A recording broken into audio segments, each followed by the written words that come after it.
तर भावांनो, जय श्रीराम. मी आहे तुमचा गावाकडचा शुभ्या. सकाळी सकाळी चाललो होतो देवळात, तर रेवण शेट आले. चला म्हणले आपण प्लॉटवर भेट देऊन. म्हणलं चला बाबा. परत कलिंगड आल्याला रेवण शेट आपल्याला बोलित. तर काय रेवण शेट आलं की अमोल शेट बी आले. यांची लय मोठा चर्चा चालू आहे बरं का. आणि त्यावर काय मी आपला सेल्फी व्हिडिओ घेतो काढून. ही माझ्या पाठीमागं तुम्हाला दिसू राहिले ना, असे आमच्या गावात 50 तरी शेततळे असतील बा. प्रत्येक शेतकऱ्याला एक शेततळ पाहिजे बरं का भावा. असं मी नाही बरं का शेतकरी म्हणते. असं गुफेत बघितलं आणि बघतो तर काय ह्याच्यात आपला बाबू दिस काय करतोय बरं तो तिथं. आमच्या बरं आलाय तिथं वर, पण एक ड्रायव्हरची पट्टी पाडतोय. वाचता त्यात काय नाही, काय हरवले काय नको वाचतात. वाचतात बागाव पडलेल्या आळ्या हुडाकतात बाबा. बरं मारू का बंदूक तुम्हाला. असं चांगलं नाही का वाटत. थांबा लाव रे गाणं.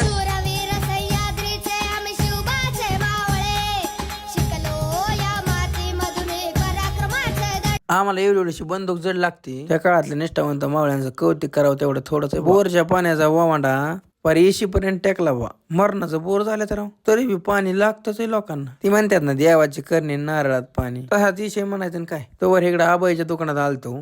ना म्हणलं कापड घेऊन येऊ. चल म्हणलं जाऊ. मग काय कापड वगैरे घेऊन घरी आलो. आणि हे आहेत देलवडीचे आचार्य, त्यांची गाठ पडली. त्या बाबांची सहज गाठ पडली. त्यांचा फोन बिघडला होता, नीट करून दिला. लय खुश झालं बरं का. संध्याकाळी काय 16 सोमवारच्या व्रताचा कार्यक्रम होता. तिथं आपल्या रोहनच्या घरी गेलतो. तीर्थप्रसाद घेतला आणि ग्रहण केला. त्याच्यानंतर त्यांच्या आग्रहास्तव आपण जेवण केलं.